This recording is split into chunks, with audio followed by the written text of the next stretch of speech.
Saudara-saudariku terkasih di dalam Tuhan, para pemirsa Komsos Keuskupan Agung Medan, juga para pendengar Radio Maria, para suster, pastor, ungkapan yang terdapat pada bagian akhir dari Injil pada hari ini, kiranya membingkai permenungan kita pada pesta Santo Thomas Rasul.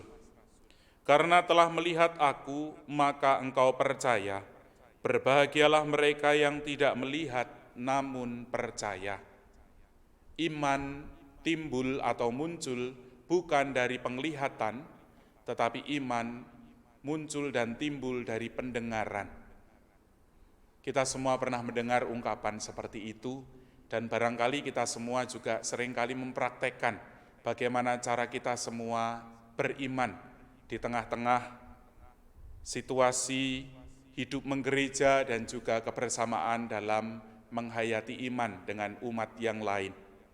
Cukup banyak pengalaman yang membantu kita untuk menentukan bagaimana cara kita beriman. Pertama-tama, bukan berdasarkan apa yang kita lihat semata. Ada bukti sah, ada bendanya, ada hal yang lalu betul-betul bisa kita lihat menggunakan indera. Tetapi lebih-lebih dari apa yang kita dengarkan dan kemudian kita resapkan di dalam hati.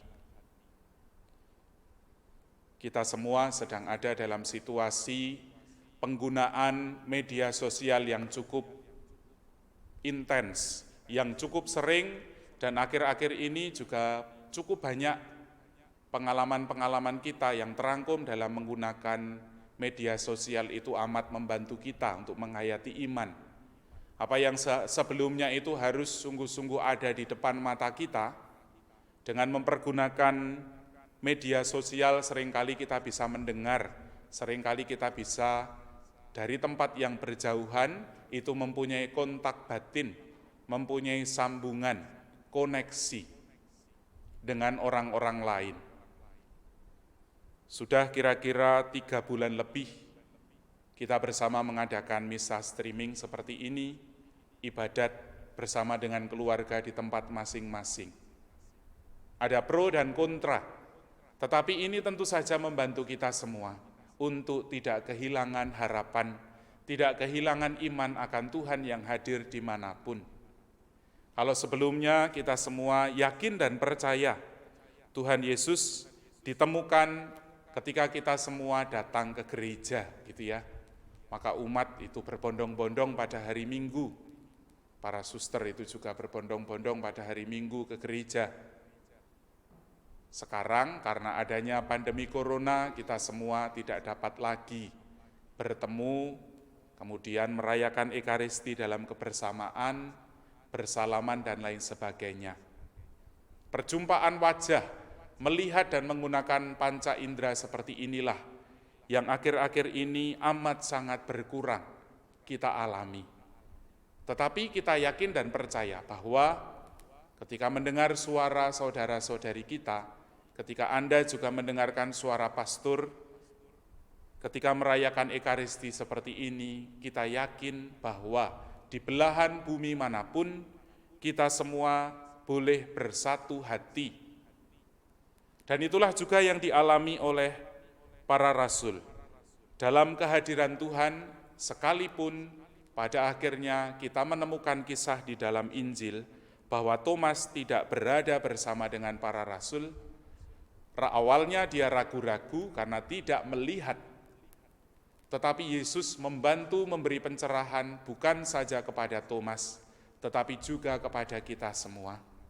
Beriman itu bukan perkara yang harus dibuktikan dengan hal-hal yang real, yang empiris, bisa dilihat, bisa dirasa, atau ada di hadapan kita, dan bisa kita tangkap dengan panca indera kita.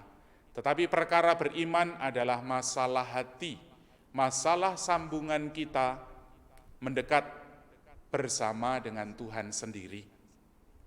Saudara-saudariku yang terkasih di dalam Tuhan, kita tidak ingin kehilangan iman dan harapan kita, terutama mengalami kehadiran Tuhan pada hari-hari ini dan di tengah pandemi corona, kita semua yakin dan percaya bahwa cara-cara yang dibuat, entah itu oleh pemerintah dalam kebijakan, ataupun juga oleh keuskupan kita, Keuskupan Agung Medan, tentu membantu kita semua untuk menghadirkan Tuhan.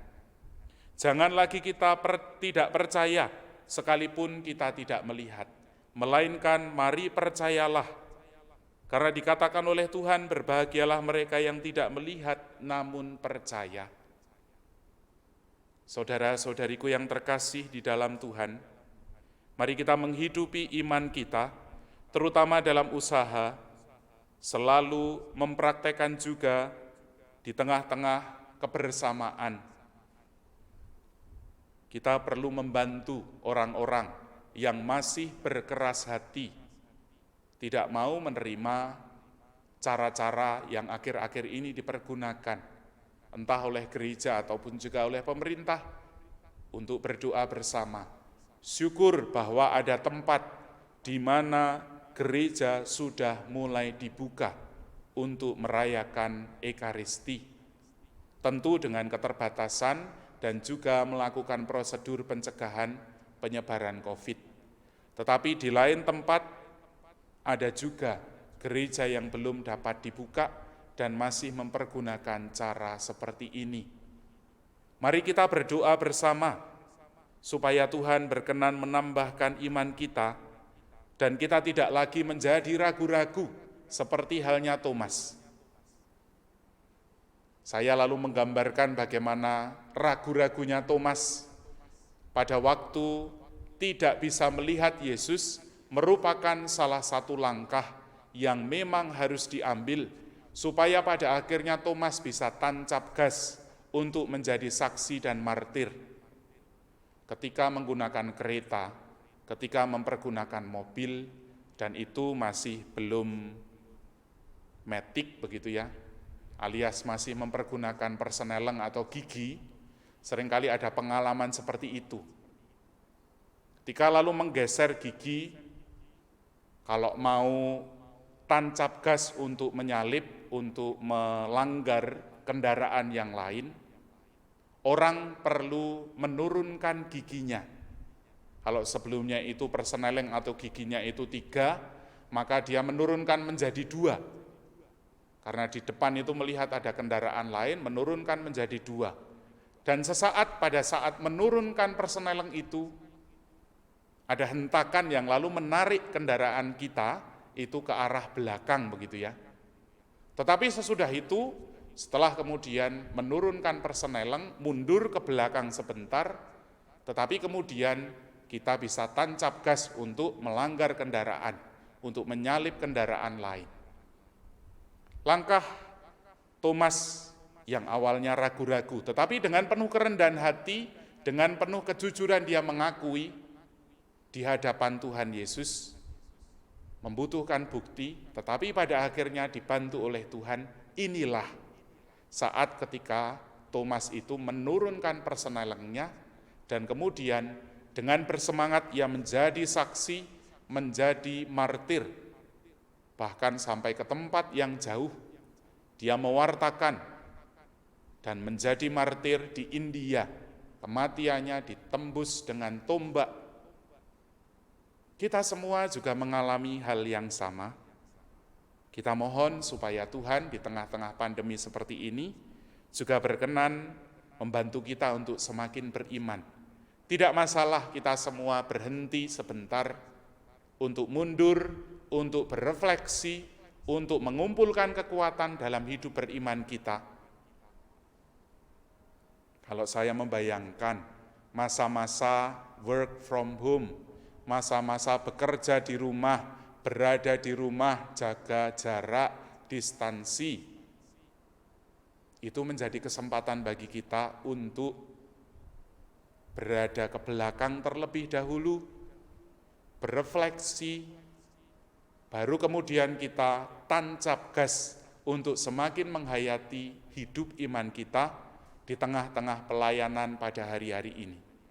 Maka semoga kita semua yang merayakan pesta Santo Thomas Rasul juga terinspirasi akan pribadi Thomas Tidak menjadikannya sebagai pribadi yang melulu mempunyai pandangan negatif bagi kita semua. Bacaan pertama menegaskan bahwa kita semua hidup, gereja hidup, mempunyai dasar para rasul. Dan salah satu rasul yang hadir dalam hidup gereja adalah Thomas. Maka semoga cara beriman dari Thomas ini juga boleh membantu kita untuk beriman mendalam dan juga berdaya ubah di tengah masyarakat kita. Kemuliaan kepada Bapa dan Putra dan Roh Kudus, seperti pada permulaan, sekarang, selalu, dan sepanjang segala abad. Amin.